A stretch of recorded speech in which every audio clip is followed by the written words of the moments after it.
Alors, me revoilà. Bon. J'ai enchaîné directement après avoir fini la dernière vidéo et j'ai pas prévu de quoi j'allais parler. Je sais que je vais vous raconter ma journée, mais je sais pas quelle leçon je vais en tirer. Donc, on va essayer d'improviser un peu comme quand j'étais en oral de français au bac et que j'ai eu 8 sur 20. Ce qui en dit long sur mon talent d'improvisation. Bon, déjà, aujourd'hui, journée très très chaude. On a culminé à 35 degrés.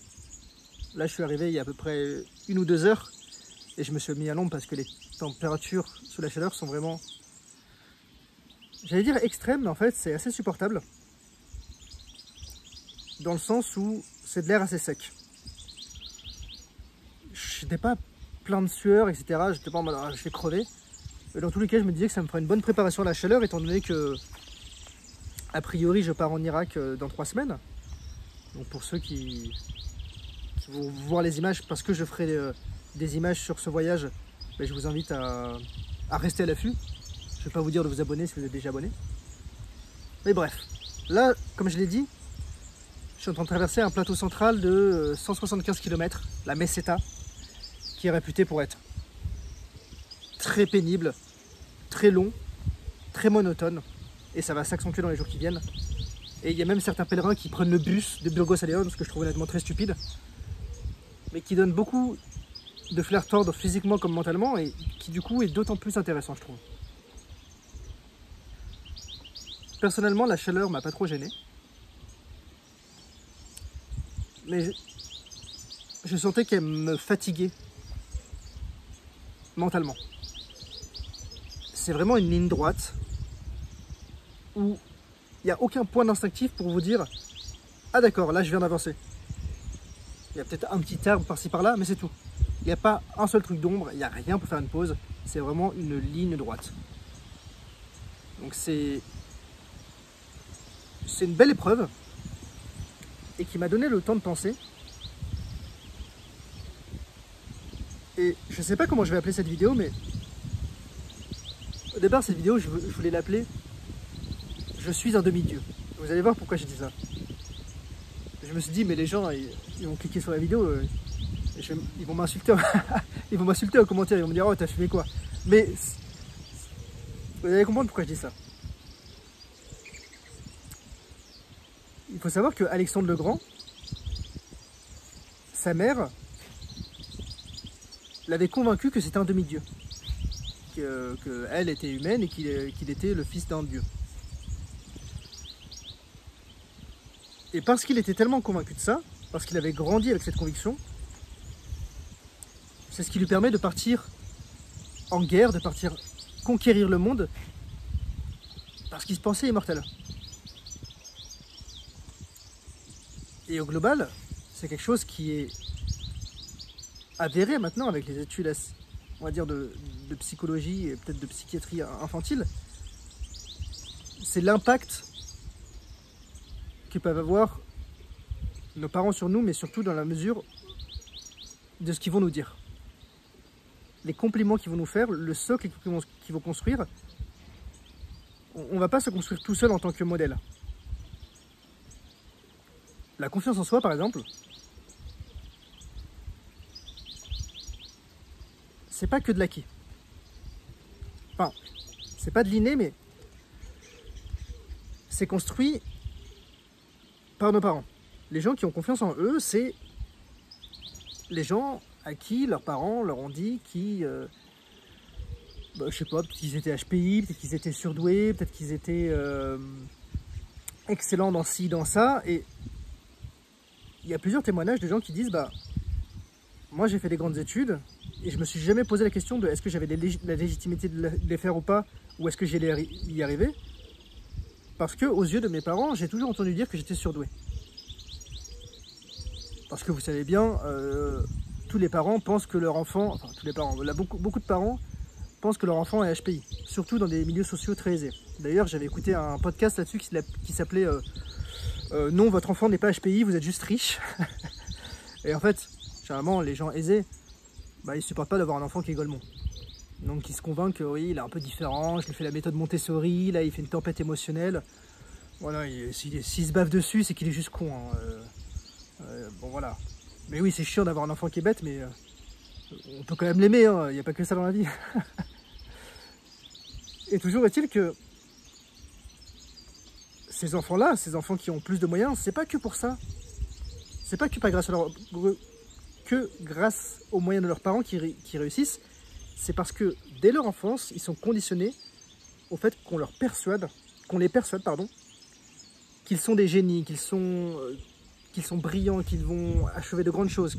Et du coup, ça leur donne une forme de confiance en eux, parce qu'ils ont la légitimité et le pouvoir d'aller accomplir ce qu'ils veulent accomplir. Et j'ai pensé à ça parce que j'ai pas forcément eu la chance, moi, d'avoir ces encouragements, en tout cas ces convictions qu'on plaçait en moi. Et j'étais assez mauvais élève d'ailleurs quand j'étais au collège, au lycée, parce que je pensais que c'était une fatalité. C'était un peu un cercle vicieux. Et bon, suffit que vous ayez une première mauvaise note, bah, on vous colle un peu l'étiquette de Golemont, dernière classe, et forcément vous finissez par vous en convaincre, parce que quand vous êtes enfant, c'est comme ça que ça marche. Et c'est pour ça que j'ai vraiment pris plaisir un peu à défier les probabilités ces dernières années en m'inscrivant à des ultra trails, en faisant on va dire des choses qui n'étaient pas un peu dans la matrice de ce que j'étais programmé pour faire. Si vous voyez ce que je veux dire. Parce que je sais que c'est peut-être un peu flou. En tout cas, je parle des ultra trails, je parle peut-être de partir en Irak, de faire des choses, on va dire, qui sortent un peu de la normale. Et d'ailleurs, la dame avec qui je parlais hier, et dont je parlais dans la précédente vidéo, elle me disait « Normal is boring ». Ce qui est normal est ennuyeux, ou ennuyant, je sais pas comment on dit. Bon, encore une fois, il faut relativiser. Je dis pas que être normal, c'est une mauvaise chose. D'ailleurs, on a vu émerger ces derniers temps une éloge de la normalité. Et il y avait une fille qui avait fait une youtubeuse qui avait fait un documentaire, enfin un documentaire, plutôt un mini reportage, une vidéo dessus. Et je crois que ça s'appelait un truc du style une vie simple, un délire de riche. Parce que c'est vrai qu'en fait, on voyait souvent passer des vidéos de gens qui, voilà, ils avaient leur petit potager, etc. Bon, en fait, leur potager, il est déficitaire à moins 4 millions d'euros par mois, parce qu'ils ont une carotte qui est infestée du typhus et de la drépanocytose. Et c'est pas si simple que ça d'avoir une vie simple, malgré ce que nous font croire les réseaux sociaux. Et il y a eu cette sorte d'éloge de la normalité, et je pense pas que ce soit une mauvaise chose. Enfin, on a besoin d'extrêmes pour créer de la normalité, on a besoin de normalité pour créer des extrêmes. Sinon, en fait, si tout le monde était extrême, ben, en fait, tout le monde serait normal. La normalité, c'est ce qui est normatif, je pense. C'est-à-dire ce qui crée une norme. La norme de la moyenne. Bon, ça devient un peu compliqué. Bref, ce que je veux dire, c'est que moi, ma façon de voir les choses, c'est que je veux pas être normal. Alors, je veux pas être anormal, j'aime bien certaines choses normales de la vie, avoir des amis, avoir des proches, passer du temps avec eux, manger dehors, boire un coup. Voilà, quelqu'un là-dessus d'assez simple. Mais j'aime aussi bien accomplir des choses qui ont du sens pour moi, des choses qui me poussent à l'inconfort extrême. Je le fais notamment avec l'Ultra Trail, mais très honnêtement, je ne sais pas à quel point mes proches, quand je dis mes proches, je parle de ma famille, mais peut-être surtout mes amis d'ailleurs, considèrent mon pèlerinage de Compostelle. Je ne sais pas ce qu'ils en pensent, comment ils perçoivent ça par leur prisme. J'ai un peu l'impression d'être dans une bulle en fait depuis que je suis parti. une question que je pose souvent aux gens que je croise, c'est est-ce que vous pensez que c'est la vraie vie, le chemin de Compostelle? Dans le sens où je croise des personnes que j'aurais jamais croisées dans la vraie vie. Parce qu'il n'y aurait aucun monde où nos cercles sociaux, nos cercles, tout ce que vous voulez, auraient coïncidé. Et donc comme je ne sais pas si c'est la vraie vie ou pas, je ne sais pas si les gens, par exemple, vous qui regardez cette vidéo, vous percevez ça comme un moment un peu hors du temps, comme une sorte de pause, comme une sorte de vacances, ou vraiment comme une sorte de pèlerinage spirituel. Peut-être est-ce un peu des deux d'ailleurs. Mais c'est vrai que, et je disais ça tout à l'heure à un Américain que j'ai croisé, je leur disais, moi ce qui me fait peur quand je vais finir le chemin, et que je vais rentrer, c'est de faire chier mes potes avec ça, parce que je vais leur dire, bah, et s'il y en a qui regardent cette vidéo aujourd'hui, je vais leur dire, il faut faire le chemin. C'est vraiment un truc de ouf. Je peux pas décrire pourquoi, parce que chacun fait le chemin à sa façon et pour ses raisons. Donc je peux pas dire vous allez trouver ça, et ça va vous plaire, et ça va vous déplaire. Mais passer par cette étape de la vie,